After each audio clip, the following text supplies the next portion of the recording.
The class Dinosauria was originally defined by Sir Richard Owen of the Royal Society and Superintendent of the British Museum Natural History Department in 1842, or in other words, the existence of dinosaurs was first speculatively hypothesized by a knighted museum head coincidentally in the mid-19th century during the heyday of evolutionism, before a single dinosaur fossil had ever been found.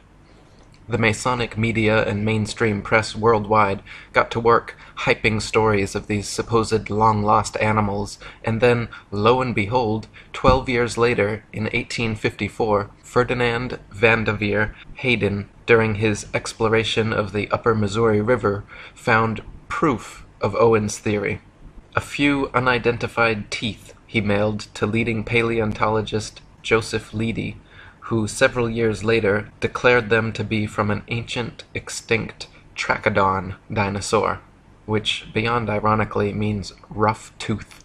Firstly, it should be needless to say that it is impossible to reconstruct an entire hypothetical ancient animal based on a few teeth. But even more importantly, it is dubious that a myriad of ancient reptile, bird, and reptile-mammal transitional forms necessary for the blossoming theory of evolution would be hypothesized and then conveniently discovered by teams of evolutionist archaeologists purposely out looking to find such fossils. And it is even more dubious that such fossils have supposedly existed for millions of years, but were never found by or known to any civilization in the history of humanity until evolutionism's Masonic Renaissance in the mid-19th century. David Wozni wrote, "Why are there no discoveries by Native Americans in all the years previous when they roamed the American continents? There is no belief of dinosaurs in the Native American religion or tradition. For that matter, why were there no discoveries prior to the 19th century in any part of the world? According to the World Book Encyclopedia, before the 1800s, no one ever knew that dinosaurs existed. During the late 1800s and early 1900s, large deposits of dinosaur remains were discovered. Why has man suddenly made all these discoveries? No tribes, cultures, or countries in the world ever discovered a dinosaur bone before the mid-1800s, and then they were suddenly found all over the world in North America, South America, Europe, Asia, Africa, Argentina, Belgium, Mongolia, Tanzania, West Germany, and many other places apparently had large deposits of dinosaur fossils never before seen. All these places were inhabited and well explored for thousands of years before this time. Why had no one ever found a dinosaur fossil before?" According to the book The Dinosaur Project, paleontological journalist Wayne Grady claims the period following this, from around 1870 to 1880, became a period in North America where some of the most underhanded shenanigans in the history of science were conducted. In what was known as the Great Dinosaur Rush, or the Bone Wars, Edward Drinker Cope of the Academy of Natural Sciences and Othniel Marsh of the Peabody Museum of Natural History began a lifelong rivalry and passion for dinosaur hunting. They started out as friends, but became bitter enemies during a legendary feud involving double-crossing, slander, bribery, theft, spying, and destruction of bones by both parties. Marsh is said to have discovered over 500 different ancient species, including 80 dinosaurs, while Cope discovered 56. Out of the 136 dinosaur species supposedly discovered by the two men, however, only 32 are presently considered valid, as the rest have all proven to be falsifications and fabrications. None of them once claimed to find a complete skeleton either, so all their work involved reconstructions. In fact, to this day, no complete skeleton has ever been found, and so all dinosaurs are reconstructions.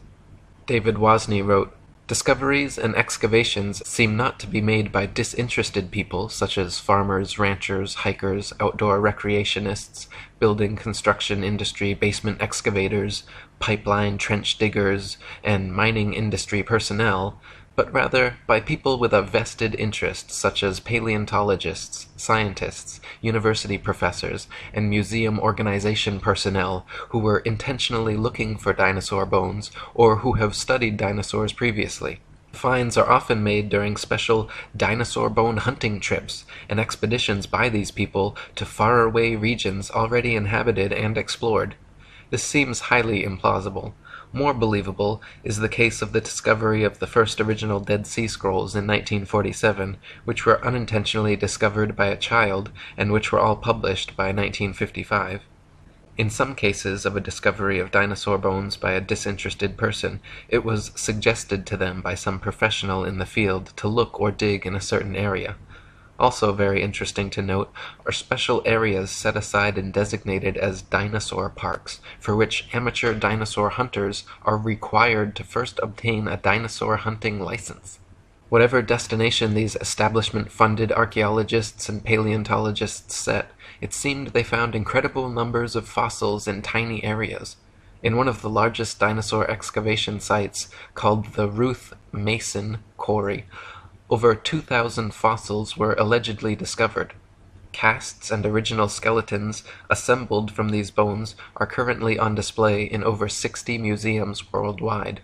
Florentino Ameghino, head of paleontology at La Plata Museum, is amazingly responsible for 6,000 fossil species supposedly discovered throughout his career, all in Argentina.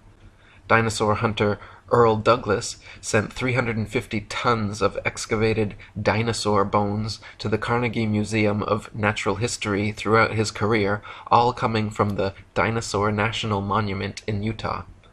During an expedition to Patagonia, Dr. Louis Chiappe and Dr. Lowell Dingus supposedly discovered thousands of dinosaur eggs at a site of only a few hundred square yards.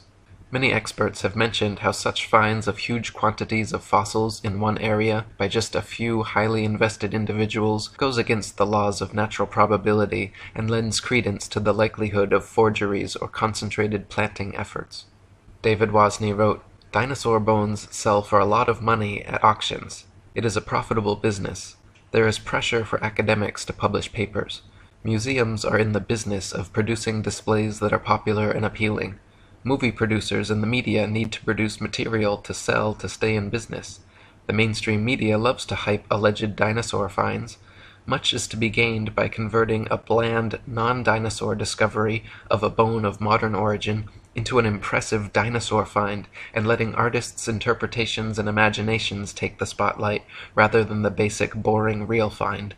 There are people who desire and crave prestige, fame, and attention. There is the bandwagon effect and crowd behavior. And then there are people and entities pursuing political and religious agendas.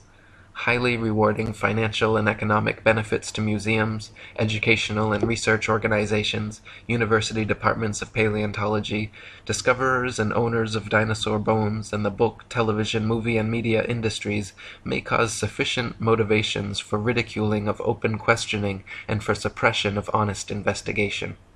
The fact that T-Rex bones have sold at auctions for upward of $12 million shows how lucrative the field of dinosaur hunting can be, and it just happens to be museum officials who serendipitously seem to make the most prolific finds. The first dinosaur to ever be publicly displayed was the Hadrosaurus folci at Edward Drinker Cope's Academy of Natural Sciences in Philadelphia. The bones were co-discovered by Joseph Leidy, Cope's esteemed professor, and the man responsible for the Trachodon Toothosaurus. The original Hadrosaurus reconstruction, which is still on display today, shows a huge plaster-cast bipedal reptile standing upright, using its tail as a third leg. What few people know, however, is that no skull was ever discovered, and no original bones were put in the public exhibit. David Wozni wrote, "A visual and a sculptural artist were promptly hired to invent a skull, and from the illustrations of another artist, who had depicted the iguanodon, the two artists drew the same face for the Hadrosaurus folci. The people involved could now technically defend the existence of this dinosaur if someone were to ask.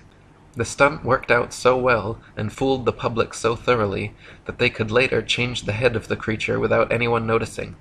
To this day, Hadrosaurus folci is on display at the Academy of Natural Sciences in Philadelphia. The bones are said to be kept behind heavy closed doors, but a plaster copy is exhibited in their place. So we learn of an iguana skull being substituted for the skull of a dinosaur on display. What was the public told at the time? What are we not being told today? What we are not being told is that this is the rule and not the exception. To this day, not a single complete skeleton of any dinosaur has ever been found. All the museum displays, models, mannequins, cartoons, and movies of prehistoric monsters you have ever seen are all imaginative reconstructions based on incomplete skeletons arranged in a manner paleontologists believe to be most realistic. Furthermore, the skeletons exhibited in museums are all admittedly intricate fabrications made of plaster, fiberglass, various epoxies, and other animal bones, not original fossils. When dinosaur bones are transported and prepared, they use strips of burlap soaked in plaster to jacket over the fossils. Then, after applying a tissue separator to keep the plaster from direct contact with the bone, the soaked burlap strips are laid on until it is totally encased in a protective, mummy-like coating ready for safe transport. In an article titled, "A Fossil's Trail from Excavation to Exhibit," one insider remarked that, "Through mold making and casting, we can totally fabricate limbs, ribs, vertebrae, etc. for the missing pieces of an articulated skeletal mount." Plaster, fiberglass, and epoxies are often and commonly used. In reconstruction work on single bones, small to large cracks can be filled in with mache or plaster mixed with dextrin, a starch that imparts an adhesive quality and extra hardness to regular molding plaster. We've also had success using epoxy putties. Large missing fragments can be sculpted directly in place with these same materials. In other words, museum personnel work with plaster and other materials to transport and fabricate skeletons and missing or incomplete bones all the time. In fact, the huge dinosaur bone displays found in museums across the world are admittedly carefully prepared fakes. No independent researcher has ever examined a real dinosaur. They claim all the actual fossils are kept in high-security storage, but only a select few paleontologists are ever allowed to examine them, so the ability to ascertain their authenticity is kept from the general public. Robin Kofod wrote, "Most people believe that dinosaur skeletons displayed in museums consist of real dinosaur bones. This is not the case. The real bones are incarcerated in thick vaults to which only a select few highly placed researchers hold a key, which means that no independent researcher has ever handled a Tyrannosaurus rex bone. When people unaffiliated with the paleontological establishment attempt to gain access in order to study these dinosaur bones, they are met with refusal upon refusal. Only around 2,100 dinosaur bone sets have been discovered worldwide, and out of these, only 15 incomplete Tyrannosaurus rex bone sets have been found. These dinosaur bone sets have never formed a complete skeleton, but from these incomplete bone sets, paleontologists have constructed a hypothesis about the appearance of the whole skeleton, which they have modeled in plastic. If thousands of long necks and large carnivorous reptiles had really roamed the earth, we wouldn't only have found 2,100 dinosaur bone sets, but millions of bones, with ordinary people tripping over them when digging in their vegetable patches." David Wozni wrote, "When children go to a dinosaur museum, are the displays they see displays of science, or displays of art and science fiction? Are we being deceived and brainwashed at an early age into believing a dinosaur myth? Deep, probing questions need to be asked of the entire dinosaur business. There may have been an ongoing effort since the earliest dinosaur discoveries to plant, mix, and match bones of various animals, such as crocodiles, alligators, iguanas, giraffes, elephants, cattle, kangaroos, ostriches, emus, dolphins, whales, rhinoceroses, etc., to construct and create a new man-made concept, prehistoric animal called the dinosaur. Where bones from existing animals are not satisfactory for deception purposes, plaster substitutes may be manufactured and used. Some materials similar or superior to plasticine clay or plaster of Paris would be suitable. Molds may also be employed. What would be the motivation for such a deceptive endeavor? Obvious motivations include trying to prove evolution, trying to disprove or cast doubt on the Bible and the existence of a God, and trying to disprove the young Earth theory. The dinosaur concept implies that if God exists, he tinkered with his idea of dinosaurs for a while, then probably discarded or became tired of this creation, and then went on to create man. The presented dinosaur historical timeline suggests an imperfect God who came up with the idea of man as an afterthought, thus demoting the biblical idea that God created man in his own image. Type dinosaur skulls into a search engine, and you will find a variety of replicas, tailor-made dinosaurs, and museum-quality skeletons. One of the largest and most renowned suppliers of fake dinosaurs is the Zigong Dino Ocean Art Company in Sichuan, China, which provides natural history museums worldwide with ultra-realistic dinosaur skeletons made from real bones. Chicken, frog, dog, cat, horse, and pig's bones are melted down, mixed with glue, resin, and plaster, then used as base material for recasting as dinosaur bones. They are even given intentional fractures and an antiquated, fossilized look to achieve the right effect. Their website boasts over 62% of our output goes to American and European markets, which means we will understand and are familiar with the intricacies and regulation of exporting to these regions. Since we are a partner of dinosaur museums, all products are made under the guidance of experts of the Chinese Academy of Sciences. We have gained a global sales network reaching the USA, Brazil, France, Poland, Russia, Germany, Saudi Arabia, South Korea, Thailand, Indonesia, exhibited in Peru, Argentina, Vancouver, Cincinnati, Chicago, and other places. As Alan Fiducia, University of North Carolina paleontology professor, wrote, "I have heard there is a fake fossil factory in northeast China, in Liaoning province near the deposits where many of these recent alleged feather dinosaurs were found." Or as David Wozni wrote, "The possibility exists that key dinosaur bones on display have been artificially modified through sculpture and carving. Bone sculpture is not an unknown human activity.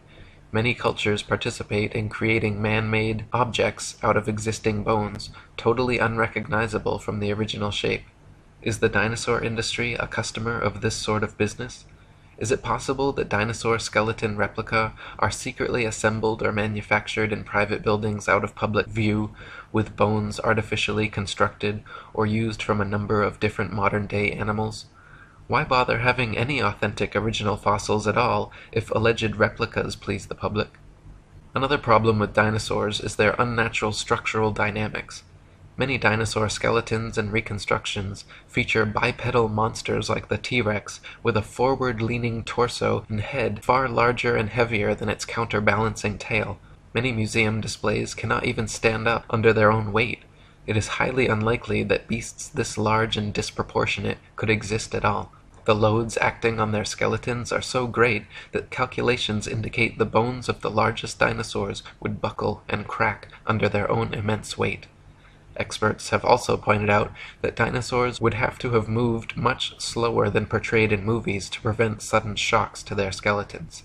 David Wozni wrote, "This idea of slow-moving animals does not agree with the biomechanical analysis of dinosaurs, which indicate that the dinosaurs were agile, active creatures. This is the paradox between the dinosaur's size and lifestyle. Many displays and drawings of dinosaurs appear to be an absurdity, showing a two-legged animal that would be totally off balance, with the weight of head and abdomen much greater than weight of tail, which is supposed to act as a counterbalance. Is the dinosaur industry a case of science trying to meet public desires or expectations? The movie Jurassic Park is an example of showing dinosaurs much larger than any current displays in museums. After the movie came out, it is interesting to note that many articles were written asking, 'Is this possible?' I can recall a report of dinosaur DNA being discovered preserved in amber, which later turned out to be false." Robin Kofod wrote, "Overall, several millions of dollars have been spent promoting the existence of dinosaurs through movies, TV, magazines, and comics. The world of movies and paleontology are like Siamese twins. People's view on the existence of dinosaurs is based not on firm evidence, but on Hollywood-fixated artistic impressions. Documentaries colorfully illustrate each dinosaur's characteristics, like colors, weight, and muscle mass, but Don Lessam, advisor for Jurassic Park, admits that this is pure guesswork. Consider, for instance, the question of how much these dinosaurs weigh. Don Lessam says, "Scientists don't know how much dinosaurs weighed." Dinosaurs are presented to the public with colorful artistic reconstructions, drawings, models, mannequins, gigantic skeletons in museums, cartoons and movies showing these beasts in explicit detail, but the fact is, from the assigning and arrangement of bones in each species, to the impossible to discern soft tissue, skin, eyes, noses, color, hairiness, texture, etc., just like the many supposed ape-man species, all dinosaur reconstructions are 100% fictional fabrications created by invested and inventive evolutionists. They purposely present dinosaurs to children in the media to spark and bias their young imaginations toward their machinations. Cartoons like Ice Age and The Land Before Time, movies like Jurassic Park and Dinosaur Island, coloring books, dolls, plastic toys, elementary school textbooks, and huge displays in children's museums certainly have an effect on budding young minds. National Geographic and the Ice Age movies were produced by Mason Rupert Murdoch's News Corp and 20th Century Fox. The Masonic production company Universal Studios created Jurassic Park and The Land Before Time. They are owned by Comcast, whose main shareholders are Masons J.P. Morgan and the Rothschilds. Discovery Channel, which features many dinosaur documentaries, is also financially advised by N.M. Rothschilds and Son Limited. Former paleontology student Michael Forsell claimed on a radio interview with leading paleontologist Jack Horner that he was a total fraud, fabricating evidence and perpetuating the myth of dinosaurs. He continued on saying, "I started my career in the field of paleontology only to leave my studies once I realized the whole thing was a sham. It's nonsense. Most of the so-called skeletons in museums are actually plaster casts. They even do it openly on documentaries now, preserving the bones my ass. I struggled as a student mainly because I could not tell the difference between a fossilized egg and an ordinary rock, and of course there is no difference. I was treated like a leper when I refused to buy into their propaganda and promptly left the course. Dinosaurs never existed. The whole shebang is a freak show. They just grab a couple of old bones and form them into their latest Frankenstein's monster-like exhibit. We are all being fooled, and it's wrong, but together we can stop it."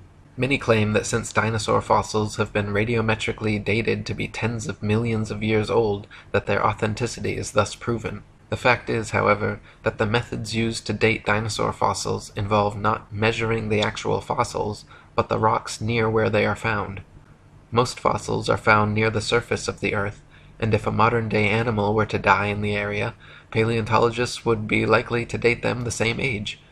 Dr. Margaret Helder, in her book Completing the Picture, a handbook on museums and interpretive centers dealing with fossils, she writes, "Scientists used to be very impressed with the potential of radiometric for coming up with absolutely reliable ages of some kinds of rocks. They do not feel that way anymore. Having had to deal with numerous calculated dates which are too young or too old compared with what they expected, scientists now admit that the process has many more uncertainties than they ever would have supposed in the early years.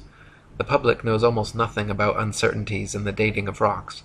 The impression that most people have received is that many rocks on Earth are extremely old and that the technology exists to make accurate measurements of the ages. Scientists have become more and more aware, however, that the measurements which the machines make may tell us nothing about the actual age of the rock." One of the main reasons that evolutionists needed the existence of dinosaurs was to answer the complicated problems present in the theory of evolution, including sea-dwelling animals evolving into land dwellers, reptiles evolving wings, feathers, flying and becoming birds, as well as other reptiles evolving warm blood, live births, breasts, and becoming mammals, through their imaginary multi-million-year timeline and a variety of supposed transitional dinosaur forms. The paleontological establishment has been promoting various sea dinosaur, reptile/birds, and reptile/mammals to bridge these gaps. Many professionals and experts in the field have disputed such findings as often as they have been presented, however.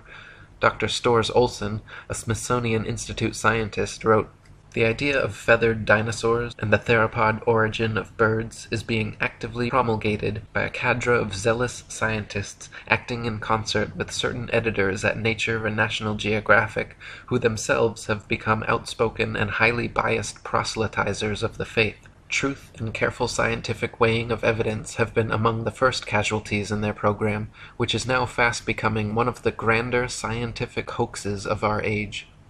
No authentic feathers have ever been found with dinosaur fossils, though a few exposed hoaxes certainly attempted to fake it.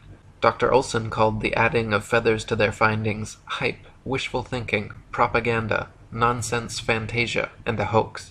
In the 1990s, many fossils with feathers were supposedly discovered in China, suspiciously close to the Zhejiang Dino Ocean Art Company, but when examined, Dr. Timothy Rowe found the so-called Confuciusaurus was an elaborate hoax. He also found the Archaeoraptor, supposedly discovered in the 90s, was composed of bones from 5 different animals. When Dr. Rowe presented his findings to National Geographic, the head scientist reportedly remarked, "Well, all of these have been fiddled with." National Geographic then proceeded with their news conferences and media stories about the Archaeoraptor fossils being genuine and having found the missing link in evolution. Robin Kofod wrote, "In 1999, National Geographic magazine was busted when they presented in a colorful and fancily presented article the missing link, an Archaeoraptor dinosaur, which was supposed to support the basic tenet of evolutionary theory that dinosaurs had slowly developed over millions of years. Their proof consisted of a fossil where carefully arranged bone imprints gave the impression of a creature half dinosaur and half bird. The scam was discovered during a CT scan which uncovered unnatural bone links. National Geographic magazine was later forced to admit, when pressured, that the fossil was man-made." Paleontologists claim that Archaeopteryx is another transitional form of bird evolved from dinosaurs, but this theory falls on its face against overwhelming evidence to the contrary. Other species like Confuciusaurus, Launingornis, and Eolalavis have all been found to be contemporary with the Archaeopteryx and are indistinguishable from present-day birds. Alan Fiducia from University of North Carolina, one of the most famous ornithologists in the world, stated, "I've studied bird skulls for 25 years, and I don't see any similarities whatsoever. I just don't see it.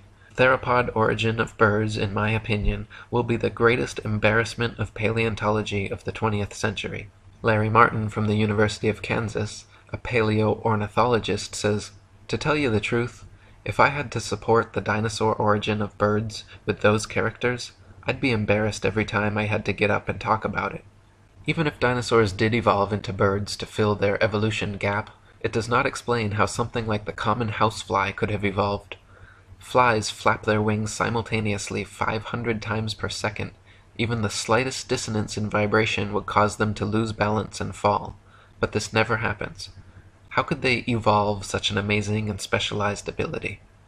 Why were dinosaurs never discovered before the evolutionist renaissance in the mid-19th century? Why do paleontologists think they can reconstruct an entire species of ancient animal from a few teeth? Why have so many dinosaur discoveries turned out to be hoaxes? Why are all authentic dinosaur fossils kept under tight lock and key away from any independent analysis? Why has erosion and weathering not destroyed all these supposed prints and fossils that are allegedly millions of years old? If dinosaurs were supposedly wiped out by a meteor impact or other such catastrophe, why is it that all the other various animal species that exist today were not similarly wiped out? There are many more questions which need to be answered before anyone in their right mind should consider the existence of dinosaurs anything but a convenient evolutionist myth.